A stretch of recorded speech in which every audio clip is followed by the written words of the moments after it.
Okay, so welcome everybody to this evening's presentations. We've got some fantastic presenters this evening supporting our international panel within the Pipeline Industries Guild.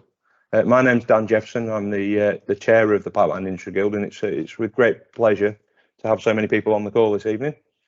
First of all, just a little bit of housekeeping before we get started. If you could just keep your cameras off if you're not going to be presenting this evening, and maintain on mute while we go through the presentations. If you do have questions as we go on, feel free to use the chat function within Teams, either at the top of the page or on your right hand side of your screen. And you can ask some questions as we go through the presentations on that function. Other than that, I'm going to now hand over to Kanthi, our panel chair this evening, to take over. Thanks, Kanthi. Thank you very much, Dan. Welcome to everyone this evening. My name's Kanthi Ford. I chair the international panel for the Guild, and our aspiration is to showcase the businesses that are in the pipeline industry in the UK to the world and are working in the world, and for international organisations who are in the pipeline industry to showcase what they're doing in terms of best practice globally. And this evening, I'm really excited to be talking or hearing about electricity demand, and to be also hearing about network resilience in the water industry. And we've got some great speakers from Atmos and Aurora Energy. So the way that today's session is going to run is that our speakers are going to give their presentations and then open for a couple of questions. And then if you could put the rest of your questions in the chat, we'll have a great question and answer session at the end. So we'll hear about electricity, we'll hear about water, and then we'll have a chance to debate the learnings from both sectors and the ways that perhaps we can take some of this forward into other pipeline industry sectors. Okay, so without any further delay, I'd like to introduce you to Shobana Sivendran, who works for Aurora Energy Research as a senior associate.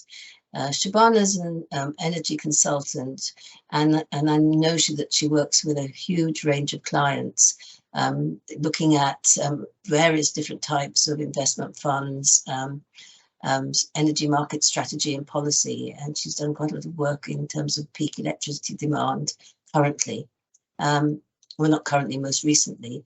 Shobana's got a PhD in engineering from the University of Cambridge, and has consulted on projects in the corporate, public and non-profit sectors in Asia and Australia. And I believe that, Shobana, you're going to be giving us a presentation on the historical electricity demand and the peak electricity demand trends in Great Britain, which would be quite topical at the moment. You're going to talk about the key drivers of electricity demand and how we expect this to change moving forward, and also look at the growing electrification of transport, heat and hydrogen production. So I'll hand over to you, Shobana. Great. Thank you, Kanthi. And thanks for the introduction as well.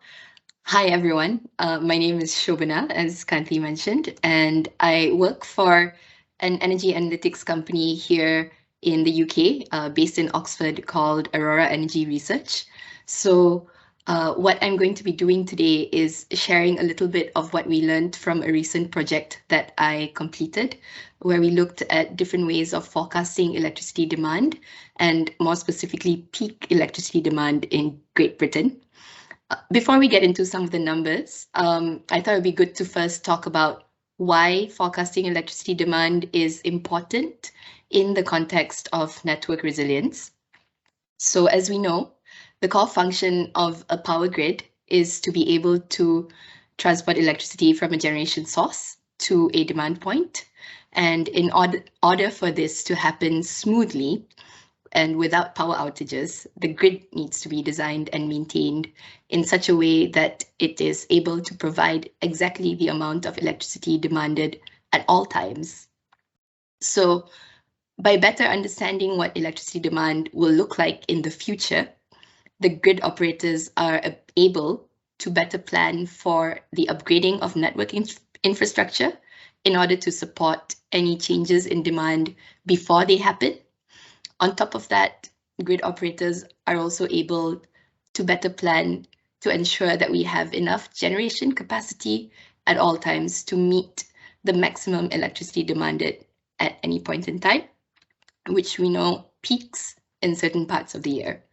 So both of these ensure that we will have continued network resilience in the future. So today I'll be presenting a summary of a part of my recent project, and I'll be covering mostly the trends that we've seen in electricity demand in Great Britain, as well as some of the key drivers, as Kanti mentioned previously. And finally, I'll be wrapping up by sharing with you what we have currently forecast within my company, electricity demand to look like moving forward based on our internal models, as well as information from the National Grid ESO's future energy scenarios. So I'll just move into the next slide, which starts with some data. So as part of the work that we did in this project to understand how to better forecast electricity demand, we first looked at what demand looked like historically in order to see whether there were any trends in demand that we expected would continue into the future. So the chart on the left here shows the total annual demand in Great Britain, and this was obtained from publicly available information published by BASE, the government body in charge of energy policy in the UK. And it starts in 1965 and goes all the way to 2022. On top of that, we also have peak half-hourly demand for each given year. And this is based on data from another source, which goes from 2009 to 2022. And here we have defined peak electricity demand as the highest daily peak demand in a given year. So we first looked at peak demand in a day, and then out of the daily peak demands in every day of the year, we then looked at the highest of that in the year. And what we see overall is that annual demand starts off at about 150 terawatt hours in 1965 and reaches more than twice that in 2005, before then declining towards 2022. And you also see that peak demand follows a similar trend as annual demand, where with the data that is available, we see that there is a general decline in peak electricity demand between 2009 and 2022. So with these trends in mind, what we were then looking to do was identify how to better forecast peak demand and overall electricity demand moving forward. So we also looked at some of the drivers of electricity demand, which are quite uniform across the world. However, they may impact demand differently in different countries. And what we find here is they can be divided into existing demand drivers, which have been in place from historical years up to now. And we also see the emergence of new demand drivers that are becoming increasingly more prominent as we move towards decarbonization and the electrification of other types of activities that were previously not electrified. So under existing drivers, we have items like temperature, population, GDP, income, industrial activity, energy efficiency, electricity price, the number of households, the size of buildings, the number of appliances used, as well as seasons and time of week. Under new demand drivers, we find that the electrification of transport is going to be an emerging trend that will contribute more to demand moving forward.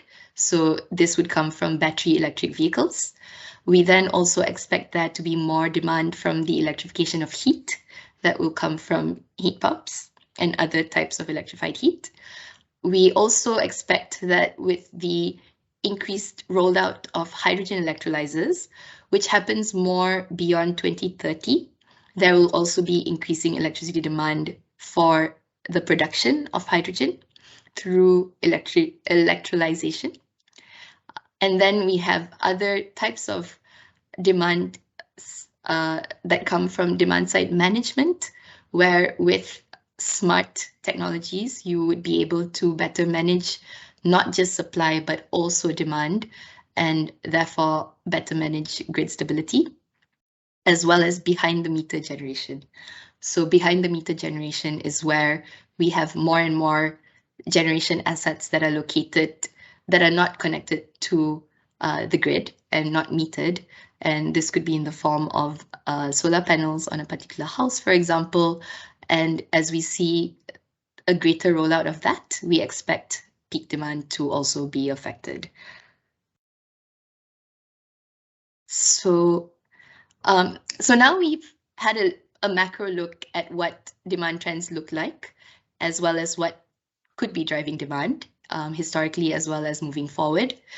We then also wanted to understand in more detail what other changes were happening to electricity demand over the years. So what we found was that there were two things. The graph on the right-hand side shows the frequency of when peak demand occurs in a given year. And it's quite a complex chart, but the orange bars are the demand aggregated from 2009 to 2021. And the green lines show the demand distribution of these top 100 periods for each year, with the lightest green line being the earliest year, so 2009, and the darkest green line being the latest year, so 2021. The graph on the left-hand side shows the relationship between peak and annual demand. So if we first look at the graph on the left-hand side, what we find is that there is a broadly linear relationship between annual demand and peak demand. So what this means is that depending on what annual demand is, peak demand tends to follow in a similar fashion. And however, we do see slight deviations from that. So the challenge in forecasting demand, and more specifically peak demand moving forward, is really also keeping an eye on this relationship and identifying if there may be changes to this moving forward, and how we would better capture these changes as well using statistical methods. The graph on the right-hand side shows us that the timing of peak demand has actually been shifting over the years as well. So where previously we saw that peak demand happened typically around 5 p.m., which is around this time, we are now seeing that peak demand is shifting to be closer to 4 p.m. In the evening. And so with that also comes the consideration of when the grid needs to be on standby to provide additional demand if it is needed on a particular day, because they would know then that the time of that peak demand happens around 4 p.m. So with this understanding, what we then did was we looked in more detail, this time from a consumer perspective, to understand how different consumer segments, here specifically residential, industrial, and commercial electricity users, might have influenced electricity demand historically. And this enabled us to better understand which drivers specifically could be contributing to this decline in electricity demand overall. So we first identified drivers that might contribute to each segment individually, as you'll see in the Venn diagram here, and which drivers might contribute to across all segments. So we see that for residential users, for example, as you would expect, there is expected to be a link between the number of household appliances, the number and size of dwellings, electricity price, which influences consumer behavior, and other aspects of consumer behavior, that are linked with residential uses that would drive residential demand specifically. Under industrial demand, we see that industrial activity could be a key demand driver. So more active industries in a country would probably contribute to higher electricity demand. And there is a possibility that with Great Britain moving over to a more service-based economy, there is therefore a decline in industrial activity and a decline in industrial demand as a result. Electricity prices as well could impact how industrial users decide to use electricity, as well as other changing industry structures. For commercial users specifically, we expected that the size of buildings would contribute to their demand, electricity prices, as well as the number of office appliances. The reason why we separated out electricity prices is because they differ by different consumer segments, and more specifically, actually different sizes of users. So we had to actually capture each type of electricity price separately. On top of that, you see that there are overlaps between these consumer segments. So embedded generation, which is behind the meter generation, is expected to impact both industrial and residential users, whereas extreme weather conditions we expect would impact more residential and commercial users, and GDP would impact more industrial and commercial users. And right at the middle, we expect that all segments would be impacted by temperature changes, any improvements in energy efficiency, as well as macro level factors like income, population, and government policy. So what we see in the graph on the right-hand side is a split of the total annual demand by the three different consumer segments. And we find that they are actually broadly quite similar in magnitude and also overall trends. However, we do see that there's been a greater growth in commercial demand over the years and a bit more of a plateau in commercial demand compared to industrial and residential demand, which grew at a similar pace all the way up to around the early 2000s before subsequently declining. So as part of our work to identify ways of better forecasting electricity demand moving forward, what we did in my project was we then conducted more detailed statistical analysis to determine the links between these drivers and demand. However, I won't be covering that in detail today. What I'll be doing is jumping to the next slide, which shows you an overview of what Aurora has forecasted electricity demand and peak demand to look like moving forward. So as you can see here, there are two charts. If we focus on the one on the left-hand side to start with, this is annual power demand from 2022 to 2060. And you'll see that it's split into a few different colored bars. So the lightest gray bar is base power demand, which you see is declining overall. And this follows the trend that we've seen at the start of the decline in demand historically. What then happens is if we consider new demand drivers like electrified heat, the production of hydrogen, as well as the electrification of transport, which are signified by the other two shades of gray and the brown bars, we find that overall demand is expected to grow from about 300 terawatt hours all the way to 600 terawatt hours by 2060. And similarly, we expect there to be a growth in peak demand. However, this growth is not as steep as that of annual power demand. And this is because we expect that with smart technologies and other more flexible energy assets coming online, there will be a better ability to shift demand away from the peak. And so there will be a bit more of a plateau of peak demand in the long term. So that pretty much brings us to where we are today in thinking about future network resilience. As I mentioned previously, the forecasting of electricity demand is important in ensuring that we have the right infrastructure as well as the right generation capacity online to provide power when it is needed. And in better forecasting electricity demand, grid operators are better able to ensure that there will be enough power at all times to maintain the grid such that there are no outages and shocks to the system. So that pretty much ends my speech here.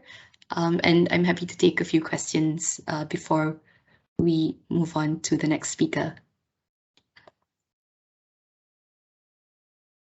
I see that somebody's typing in the chat, Shabana. No worries. So the question is, how can our existing infrastructure cope with the increased demand?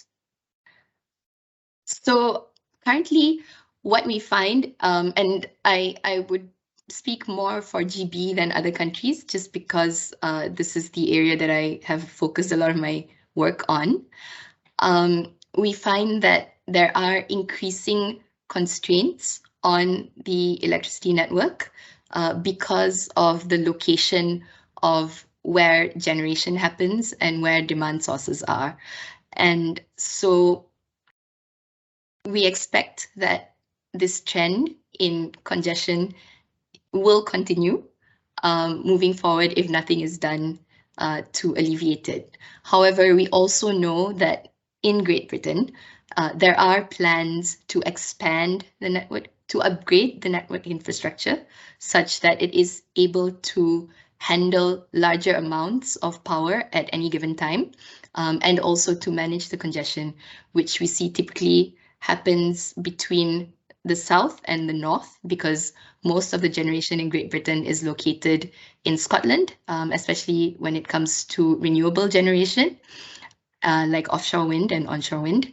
And most of the demand in Great Britain is located in the south, which is the most populated part of the Great Britain. Thank you very much. Thanks, Kathy. We have a question from Martin Duff, which is, how important is it for smart metering to be rolled out across all applications in order to identify the most accurate peak demand moving forwards? Mm-hmm. Yeah, that's a really good question, actually. So what we believe is that there will be a point in the future, possibly in the next few years, if smart metering is able to be rolled out widely enough across a particular country, to be able to use the information from smart metering to develop stronger statistical models in forecasting peak demand. However, now we do suffer from a lack of real-time data. And so the challenges that even grid operators face is having access to historical data in order to develop more robust forecasting methodologies.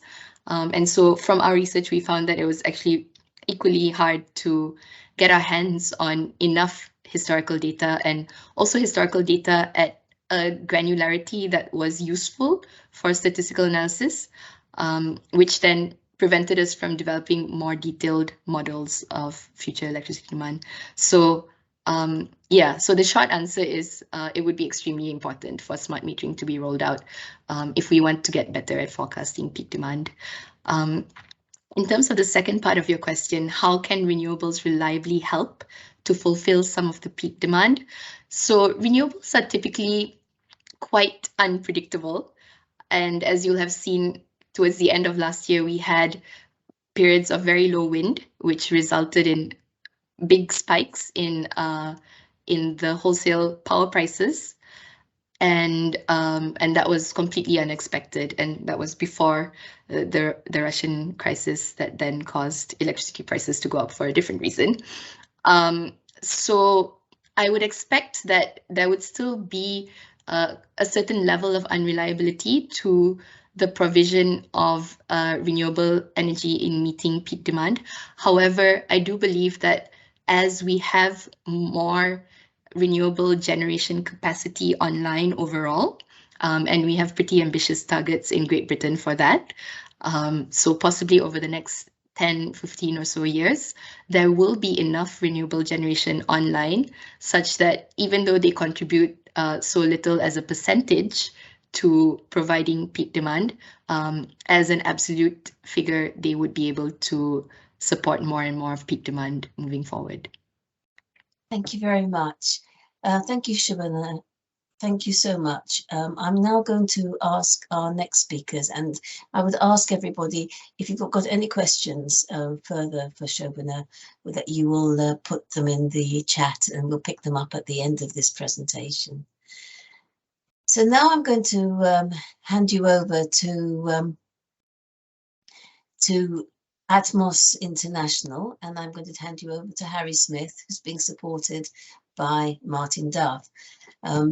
So Atmos International has been set up since 1995, and its technology has been successfully applied over pipelines across more than 60 countries and something like 1,500 pipelines. Harry Smith, who will be our speaker, is going to be is going to lead the presentation, and then Martin will support him on the questions and at the end of the session. So Harry is the Sales and Senior Research Engineer for Atmos, and he holds the dual position of being both Sales Engineer, specializing in the UK and Europe, as well as Senior Research Engineer for some of Atmos's key services. His unique role is made even more so because he's customer facing, so he understands the needs of pipeline operators and EPCs and is able to interpret them in terms of the research. Martin is International Business Development Director, and he's responsible for the water sector, and he spent most of his career in the UK and internationally, so it'd be interesting your experiences in taking different technologies to market, Martin. Martin's focused on a variety of applications, including surface water management, industrial and municipal water treatment, pump efficiency and leak detection. So without further ado, I'd like to hand you over to Harry and let Harry share with us some of their experience in terms of network resilience, and more specifically in terms of pipeline leaks and thefts. Brilliant. Thank you very much for the introduction. And yes, I'm Harry Smith, and as mentioned in the intro, I'm a Sales and Senior Research Engineer at Atmos International. Over the next 20 minutes or so, I'm going to give you an overview of the advancements in pipeline leak and theft detection technologies that Atmos has developed since 1995. And we're going to look how we're taking those technologies that have been so successful in the oil and gas and how we're moving that technology into the water industry. So very briefly, as mentioned again in the introduction, we are a pipeline technology company, and we concentrate on two main areas, pipeline leak and theft detection systems, as well as simulation technology. And we work in the oil and gas, water, aviation and mining industries. And we've been founded since 1995, and we've installed our system in over 60 countries. We support more than 215 clients. We're very proud to have a portfolio of 18 software and 10 hardware products that we developed in-house. We have a dedicated team of 200 professionals, and that's growing. And we've installed our system on over 1,500 pipelines worldwide. And we're also very proud to take a portion of our profits every year and invest them in research and development. And you'll see some of that development in the slides as we move through. So we have a global reach. So I'm talking today from our office in Manchester, where we have our head of R&D. We have an office in China, and we have an office in the US and an office in Costa Rica. And then we have sales engineers and sales representatives all over the globe. So we're very well positioned to provide pipeline leak detection where it's needed. So just before I go into a little bit more detail, it's probably good just to give you an overview of what a pipeline leak detection system is. Well, it can be broadly broken down into two main areas. So you have external based leak detection. So that can rely on people walking up and down the pipeline. In recent times, we're now introducing or seeing the use of drones. There's been helicopters being used. Sniffer dogs can be trained to detect water that's got chlorine in, or it can also detect oil and gas. Satellite technology is being looked into, and specifically in the water industry, I'm sure they're aware of using acoustic sensors, so listening for the hiss of a leak. And then there's internal based leak detection. So we look at the internal properties of the pipeline, and we can then detect and locate leaks, bursts or ruptures from that. So internal based leak detections look at the pressure and flow of the pipeline. You can introduce items into the pipeline such as smart ball or pigs as well, so they can be inserted into the pipeline, and mass flow balance as well. And Atmos, we concentrate predominantly on the pressure and flow monitoring of the pipeline. So as well, we've had a lot of experience over the last 25 years or so in the oil and gas industry, and we're now taking that expertise and moving into the water industry. But I thought it'd be good to make a comparison of the similarities to oil and gas and water, and also the differences. So in the oil and gas, for example, we have a range of pipeline configurations. We can have very simple inlet and outlets. We can have gathering networks where we have multiple inlets and multiple outlets. And we can also work on distributed networks. In the water network, we can have very complex pipeline networks that are obviously running across a country. They'll then go into cities and feed housing. So a network can cover a wide range of area. The operations in the oil and gas are generally more predictable, and the schedules, whereas in the water networks, you can have multiple pump schedules. They've got to adapt for demand, and they've also got to adapt for different changes. In the oil and gas network, power and communication is available, and often the very well instrumented pipeline. And that's often down to the value of the product.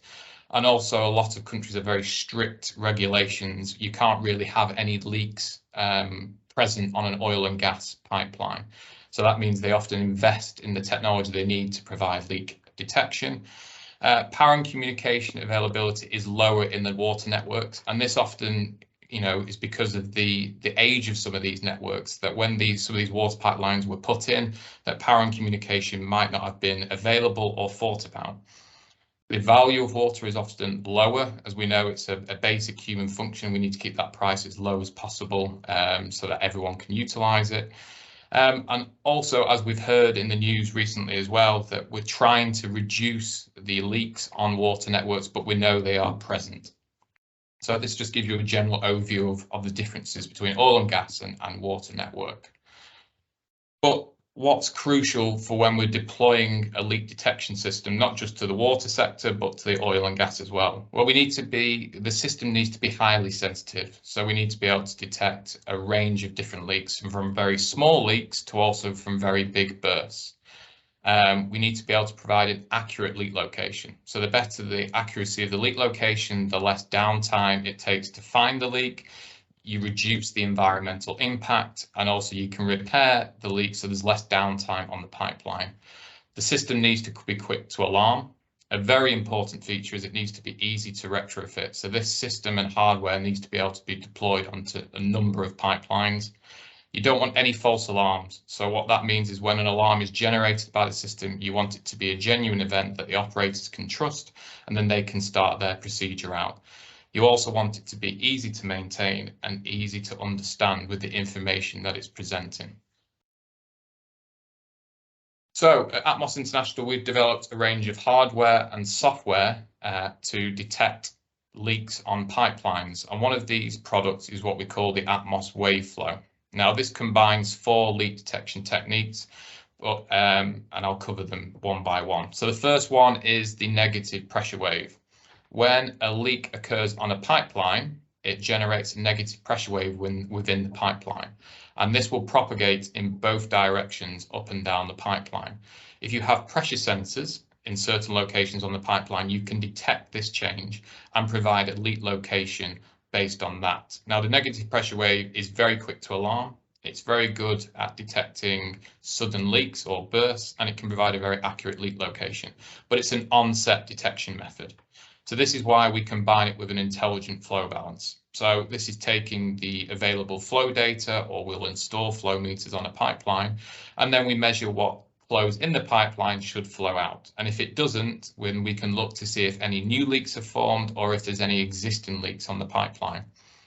If we can put hardware across the pipeline in multiple places, we can then do pressure distribution analysis. So this means we can then cross-check pressure changes against other pieces of hardware and determine if it's operational or a genuine leak event. And then we also use dynamic model analysis. So when a leak occurs on a pipeline in the oil or gas or water, it has a unique pattern with what happens to the flow and pressure data. When our system sees that, it will then go into an immediate alarm. This means that we can provide a leak alarm in minutes rather than tens of minutes or even hours passing before a leak event is known. So on my left here, you'll see a video playing, and this is demonstrating a leak occurring on a pipeline. Now, as you can see the pressure waves propagating up the pipeline and the system detecting these negative pressure changes. As we have a pressure transmitter and we're collecting that data at a high sample rate, and with GPS timestamping each piece of data, we can provide a very accurate leak location on that. So this is why Atmos Waveflow is so effective at leak detection. Firstly, it can detect new leaks very quickly and provide an accurate location. It's combined with a flow balance system, which allows us to detect new and existing leaks and also slowly forming leaks. It works in all operational conditions. So it's working when your pipelines are flowing, when your pipelines are shut in or shut down, and during transient conditions. This system is working 24/7. And we've also got enhanced algorithms as well for detecting those large leaks, those ruptures or bursts. So, as well as talking about the software that we use and the algorithms, what's really important when we talk about pipeline leak detection is the data itself. Now, we need to collect this data at a high acquisition rate and have good high resolution data. So our hardware allows us to collect pressure and flow data at 60 Hertz or 60 samples a second. This allows us to get a lot of information from the pipeline, but more importantly, it allows us to detect very small changes in pressure or a flow that might be associated with a leak. Now, if we just take these two screenshots here, this is Atmos data coming in at 60 samples of data, and this is a standard pipeline system, such as a SCADA, and this is showing the data at a 5-second refresh rate.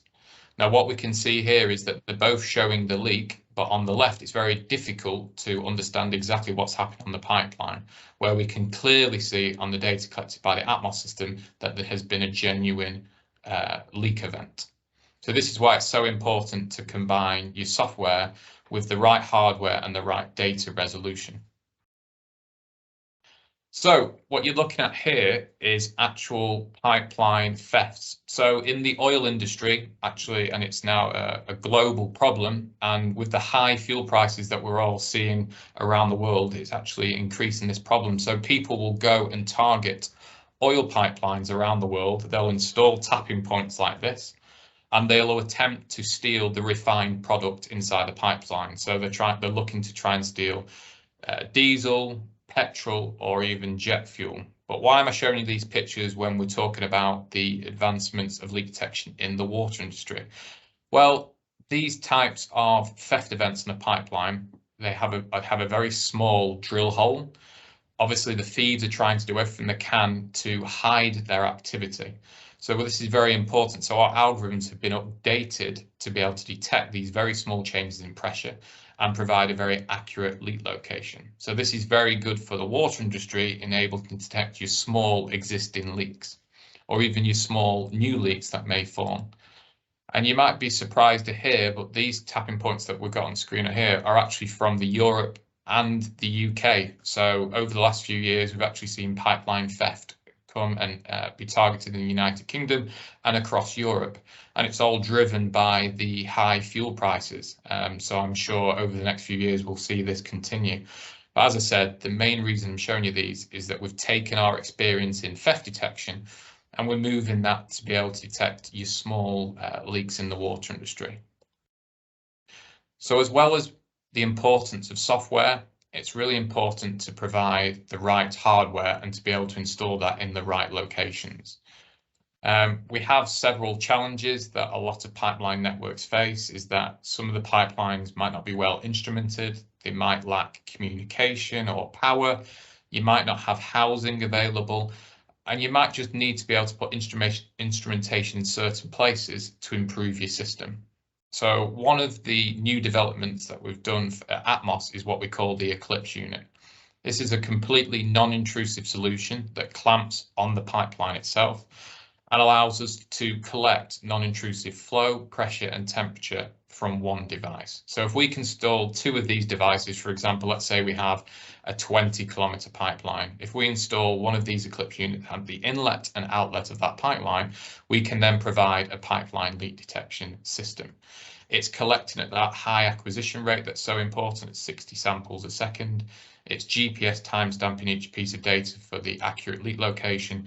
And it's also got all the onboard communication we might need to push that data out. So we can do line of sight radio link, we can connect to existing communication, we can do 4G VPNs. It can be buried, it can be submerged in water. And even though it's a non-intrusive pressure sensor, it can still detect very small changes. Now, what you also might note is that we say it works on diameters from 4-inch to 30-inch. Now that's in its full configuration. So if we wanted to collect non-intrusive flow, pressure and temperature, then that's the range of which the unit can provide. However, if we only need to collect non-intrusive flow or non-intrusive pressure, then the size can go up or smaller. And also we've learned the lessons from the oil and gas, and that's why you can see it says ATEX certified zone 1, and we're working on a water version of this unit. As well as that, we have our standard data acquisition unit that we call the AWAS. This unit's about the size of a matchbox. And what this unit usually does is it's usually housed in your existing cabinets, and then it can connect via a simple 4-to-20 connection to existing instrumentation, or Atmos can provide that instrumentation. So then we can collect your pressure, temperature, flow, density if it's required, all into the unit. It samples at that 60 Hertz data, GPS timestamped, and as you see as a running theme, it works with a range of communication options. So we can work with satellite, we can work with 4G, fiber optic, radio link and TCP/IP. And also, because we're a global company, we've had to deal with extreme temperatures. So our devices are very field proven in very hot climates and also very cold. Now, what you've seen there is hardware that we deployed in the oil and gas. And what we've also done is taken our expertise over the last 20 years and actually developed a piece of hardware purposely for the water industry. And this is what we call the Atmos Eclipse. So the Atmos Eclipse has been developed for the water industry. As I said, we've noticed that the water industry, battery life and battery power is very important. So it's got a built-in battery. It can be installed onto your pipeline at your inlets and outlets, but it also can be installed at your hydrant points or your washouts, and it collects pressure, acoustic noise and non-intrusive flow if the flow meter has been connected to it.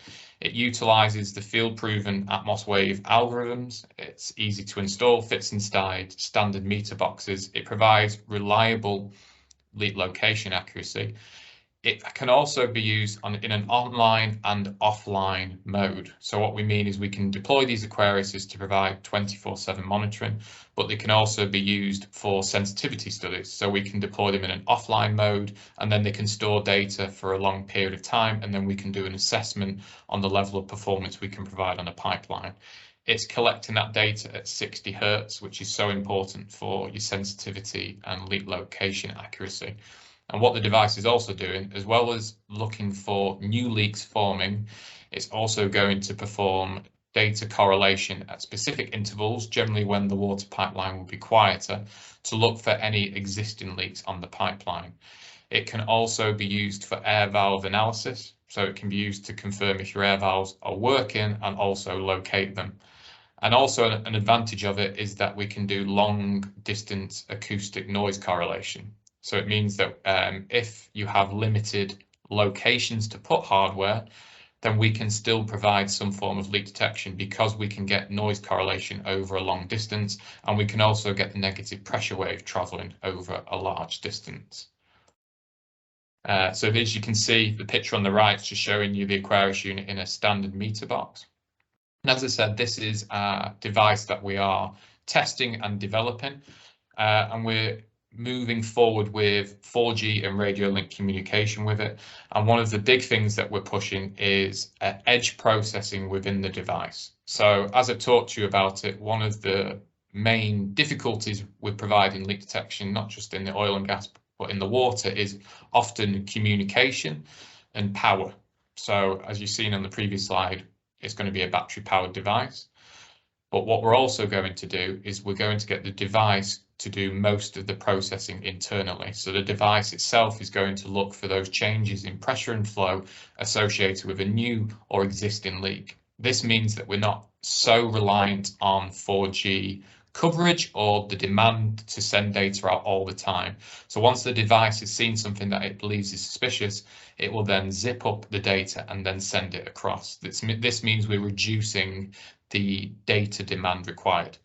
More importantly, the device is going to be simple to use and simple to configure, and they're going to be that's all going to be through an app on a tablet or mobile, and you can communicate with the devices via Bluetooth, and the device will also send out health statuses as well. So what have we done so far with this technology? But let's look at Atmos's water approach. So what I've tried to do in these slides is give you an overview of the leak detection methods that Atmos has. But what we've also tried to do is look at where we can use our expertise and where we can help the water industry. So the main leak detection methods, which we believe will have an advantage, is acoustic noise correlation, flow balance and volume balance, monitoring the pressure when the pipelines are shut down, which we would call shut-in pressure analysis, and using the negative pressure wave and edge processing at that 60 Hertz data. Now, what are the desired features that we're going to need? Well, we need to have a low entry cost for the leak detection system and also the hardware. It needs to be a low running cost, needs to be easy to maintain. Ideally, we need to go down the route of it being non-intrusive. And also battery-powered solutions are probably preferred with built-in communication. And the areas that we're targeting, so I'm sure you're all aware that there's been a lot of an investment in the DMAs in the water industry, so around the areas where there's a lot of housing, industry, etc., where people have been putting in water meters, they've been putting in acoustic loggers, where we think good area to target for our leak detection is your trunk mains. So these are the mains that are distributing much larger volumes of water. And if we can detect existing leaks and new leaks on there, then you'll be saving a lot more water. Another area as well is in wastewater. So we believe our technology will be very good for your rising sewer mains. And then also we can do analysis on inter-reservoir analysis, drain down analysis on your pipelines, and also air valve analysis. We have deployed the Aquarius with our UK water customer. This was a 21-kilometre instance where we had equipment at the inlet and outlet. And of December last year, we successfully detected a genuine leak on the pipeline and an air valve had failed. So what you can actually see here is this is just normal operational data. And after the 20th of December, when the pipeline was shut in for a long period of time, we noticed a quite severe pressure drop, and that was associated with an air valve failing. We were able to provide a leak location, and our leak location error was less than 10 meters from the actual position of the leak. And actually, you can see here a photo of the air valve leaking water. So I appreciate I've actually tried to show you quite a lot of information about what we do at Atmos, but I just want to try and summarize and conclude what we're presenting today. So the Atmos solution is a 24/7 leak detection system. So it can detect new and existing leaks in all operational conditions. So that's during the pipeline running, when it's shut down, or even when you have transient activities. It can be easily retrofitted to existing networks. We're going down the route of edge processing so that we can provide fast, smart alerts to new leaks, and also it reduces our communication demand. We're looking at battery-powered hardware to keep the cost down, but more importantly, we can then put the hardware where we need it. And also, we're collecting at that high acquisition rate, which is so important for your sensitivity and leak location accuracy. Thank you very much for listening. I'll now take any questions.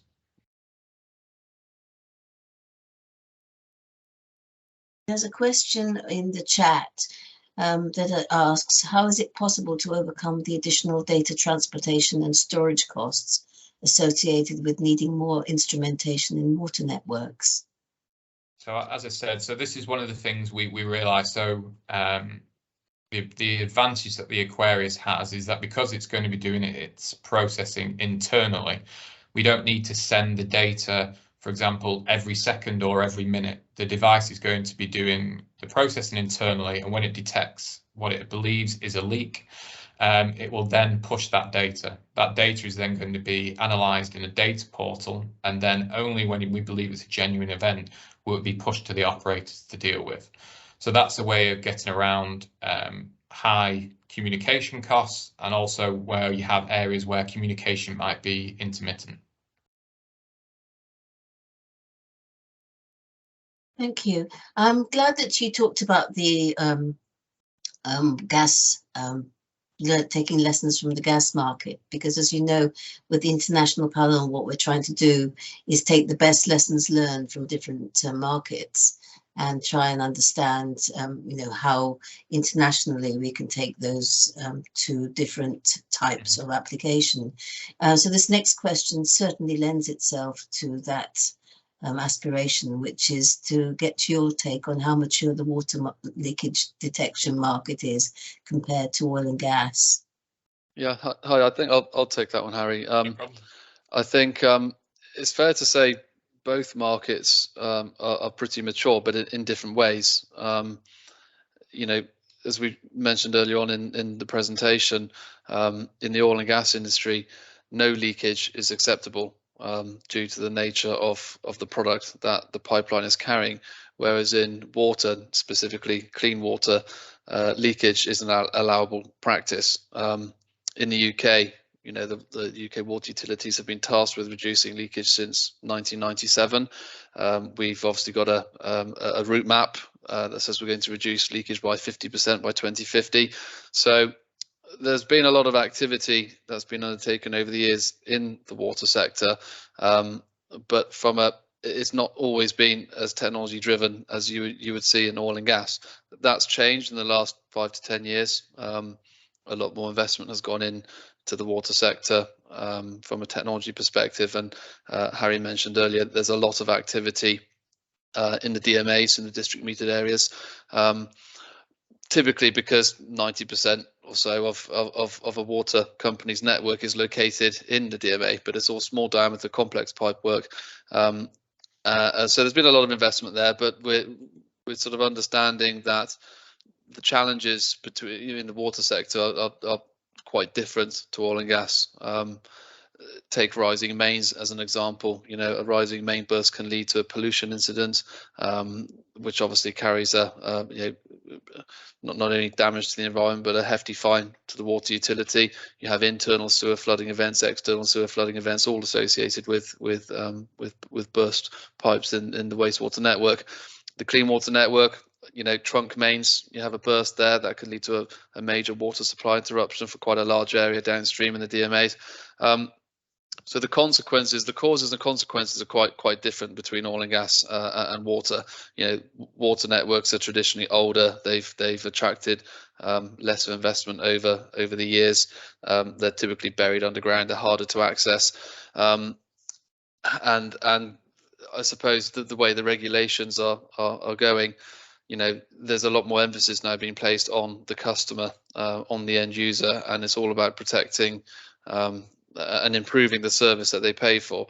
In oil and gas, it's very much a pollution and environmental sort of driven aspect. Of course, there's the commerciality around that as well. The value of the product is obviously very high, and oil and gas companies want to protect the product that they're transporting.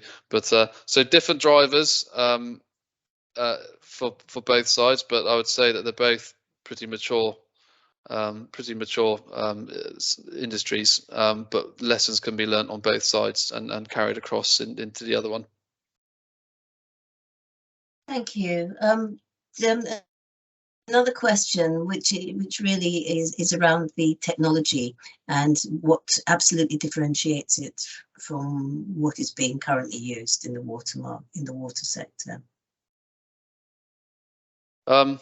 We'll probably need a bit of support from Harry around the oil and gas side of things, but I'd say the main differences we're seeing are that in the water sector, from specifically technology, and technology is the relatively new thing. You know, historically it was done with a lot of line walks and dog sniffers, that sort of stuff. But from a technology perspective, we're seeing a lot of it's acoustic and noise logging based in the DMAs. In the oil and gas side of things, my understanding is it's a lot more sort of sim driven and sort of pressure driven, I suppose. Harry, do you want to add some comments on the oil and gas? That's correct. I was going to say, yeah, the oil and gas, as I mentioned at the start, is predominantly, you're measuring the pressures and flows and temperatures. As Martin said, I think in the water industry, it's predominantly been acoustic technology that they've been looking at. And they've also been looking at trying to detect their existing leaks, whereas, as we mentioned in the oil and gas, it's always about having no leaks, and then when you have a leak, it's detecting that as quickly as possible. So I think, you know, where the oil and gas technology can help is detecting, you know, your new leaks on water networks, as well as detecting existing leaks. But I think the water networks and oil and gas have the same problems. They both need hardware in the right places to be able to provide reliable systems, and they need the right software as well. And fundamentally, you know, acoustic, pressure and flow are your most reliable methods for pipeline leak detection. You just have to be able to put them in the right place and collect them at the right resolution. So I think this is another thing that, you know, the oil and gas over the last 20 years has improved their data rates, knowing that the better data rates they have, the better the performance. And I think we're starting to slowly see that in the water industry, but I think sometimes they have quite slow upload rates of pressures and flows, which makes it harder to see, you know, new or existing leaks on your network.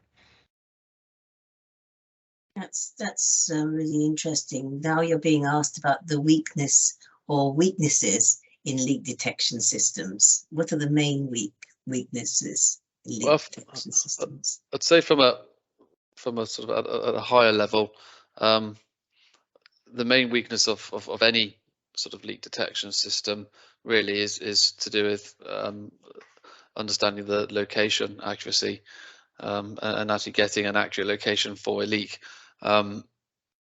It's relatively easy when you're sort of further down in the DMAs and in the water industry, when a customer sees a burst and calls it in.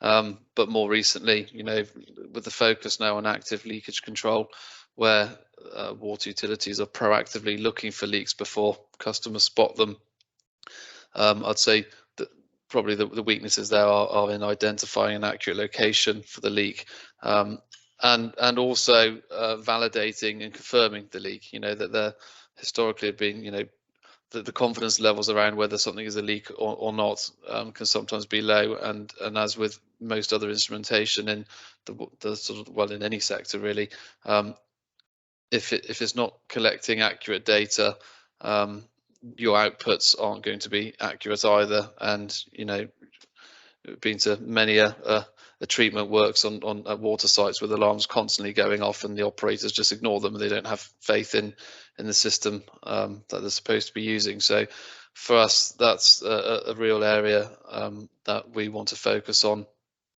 to make sure that we can validate leaks internally at our side before it gets passed on to a customer. So that should improve the confidence levels, and therefore the uptake of technology-driven leak detection systems in all the sectors that we target. Thank you. I'd also say it's human error. I too have been to these locations where operators are just completely blindsided. They just don't hear the alarms go off because they're so busy ignoring them. So yeah, so there's a lot of that in there as well. Does anybody have any further questions for Martin and Harry, or indeed Shobana?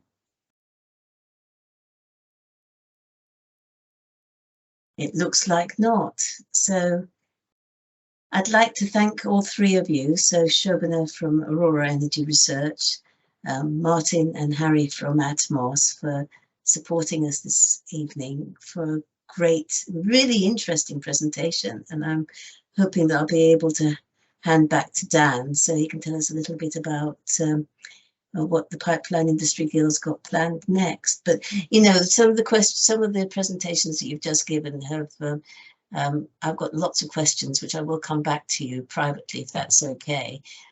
We should have your contact details on the website, shouldn't we, for all three of you? I'm sure that we'll make sure that we've got them. And mine and Martin's email was on the last slide as well. Perfect. Thank you very much. Over to you, Dan. Thanks, County, and thank you to all three for presenting and answering the questions from the audience today. It's been really good. I've got one slide to put up on the screen, and that's to share with you some upcoming events that are in the Guild calendar. So we've our Wales and West dinner on the 1st of December, and it's a marvellous event down in Bath there at the Raymond Baths and Pump Room. So something to look forward to and hopefully network with other people from across the industry. And then looking a little bit further afield into the new year, we've got the carbon accounting with our utilities panel on the 19th of January. We've got the PIG and iGEM London Showcase, Lions Lair, in February. And then, of course, we will be coming back together again to celebrate our annual dinner at the Grosvenor House Hotel in London on the 14th of March. I would like to say thank you again to our presenters. Thank you all for dialing in. If there are bits that you wish to reflect back on, do visit our YouTube channel where this video will be posted. Canthi and the international panel, thank you ever so much for putting today's event together, and hopefully we'll see you all again soon. Thank you. Thank you all. Thank you. Thank you to Kate in the background who helps put all of this together.